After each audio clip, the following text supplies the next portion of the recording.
And lastly, they just request Buddha that he should accept them as his disciples. Now, because they were um, not householders, all the five of them, they were already living without their family. So it was very easy for Buddha to ask them to say, Ehi Bhikkhave. Ehi Bhikkhave is the word where Buddha calls them, yes, you are accepted. And thus the Sangha was formed. A Bhikkhu Sangha was formed by these five Parivrajaka's commonly known as Panchavargya Bhikkhus. So the word Bhikkhu came into existence, the word Bhikkhu Sangha came into existence just by uttering the words Ehi Bhikkhave by the Buddha.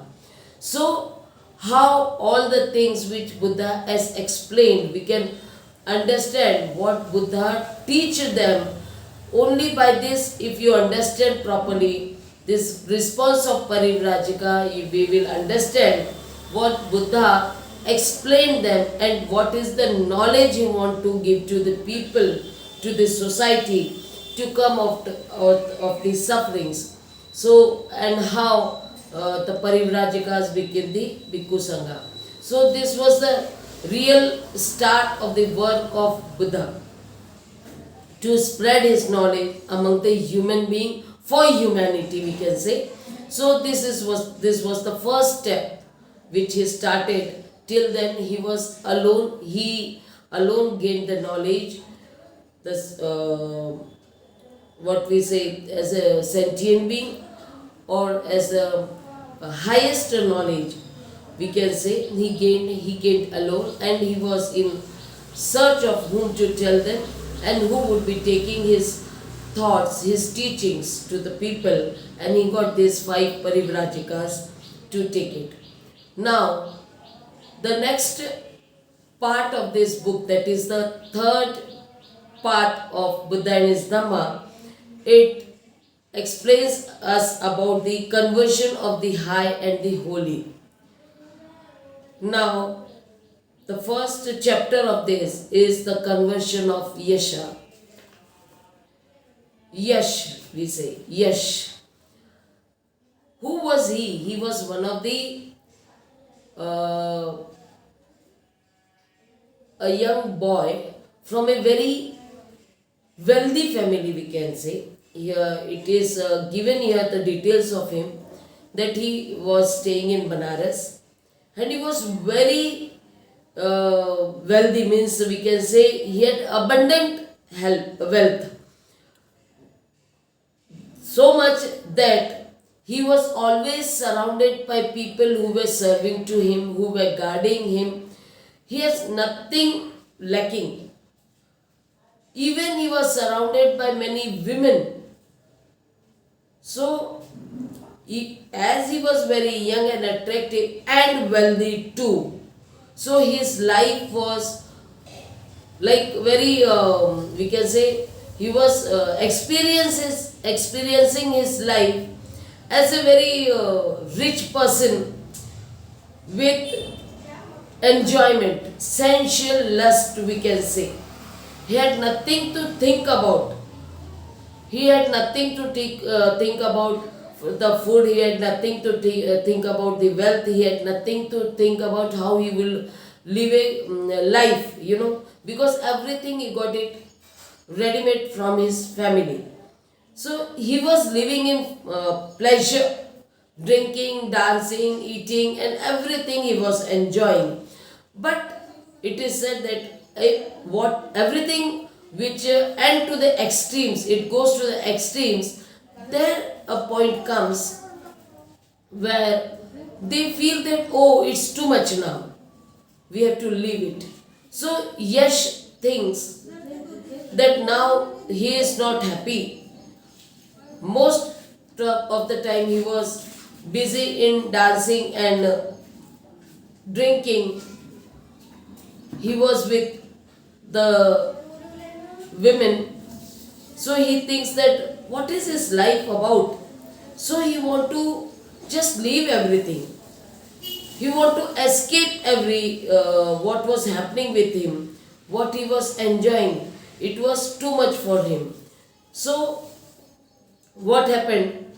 He did not know what to do. So he just decided to leave the house. When he decided to leave his house, a person who is very frustrated, who is not knowing what to do, he just walk alone on the road. And while walking, things are going in his mind. And also, sometimes they feel like ailing loudly. What they feel?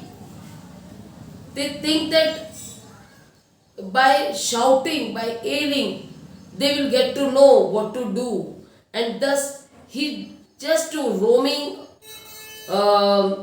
in Banaras, he did not know where he was going, just moving, and he passed by the place where Buddha was staying, and the place is called Isipatana, where he was staying with the five Parivrajaka.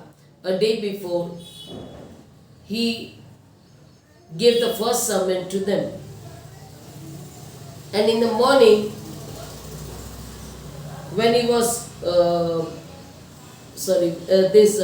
Yesha, when he was moving around, he just sat under a tree. After getting tired, he was physically tired, he was mentally tired. He sat under a tree and he just shouted loudly, saying, "What is this life about?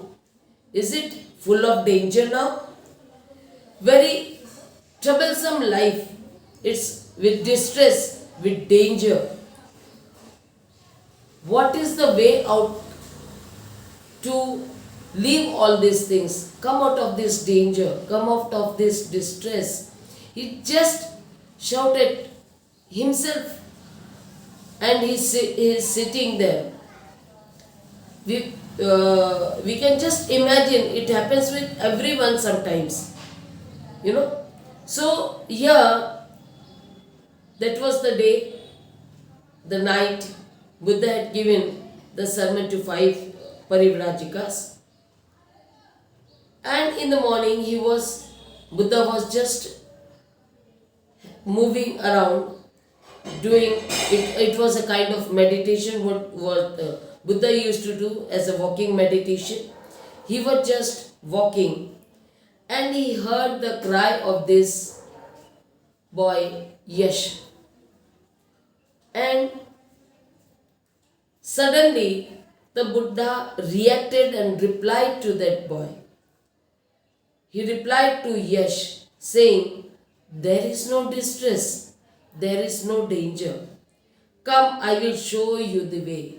Because Buddha has the way out to tell him, he just very politely, very calmly, he says, "Don't be afraid. There won't be any distress or danger. You can come out of it. I will show you the way." And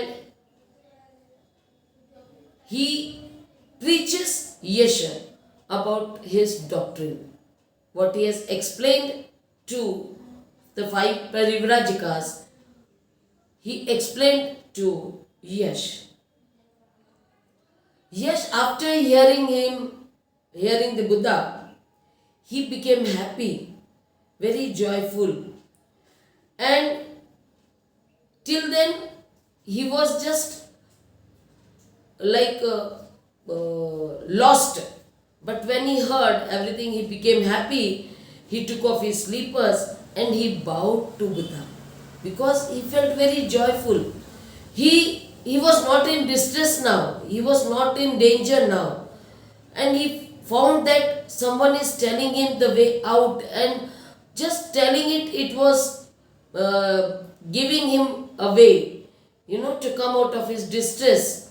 And after hearing that, he took off his slippers because he was from a rich family, wealthy family. it is mentioned here that he was wearing a glitter slipper. So he takes them all off and he sat in front of Buddha and bowed to him. And very respectfully, he asked him to allow him to become his disciple. Because now here the Yasha got the way, what he has to do in his life.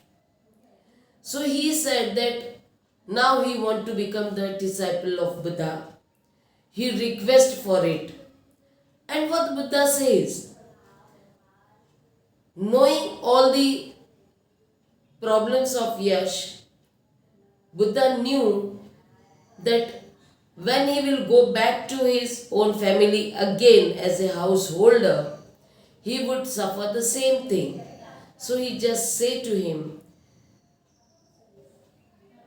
he offered him, we can say, Buddha offered him to become a bhikkhu. Because that was the only path where he can live as a happy person. Now, Yash agreed to it to become a bhikkhu. He accepted the Buddha's offer and he became a bhikkhu. Now, the parents of Yash, because they did not find Yash anywhere in the house, they just came up searching for him. They came in distress because he was nowhere. The father started in search.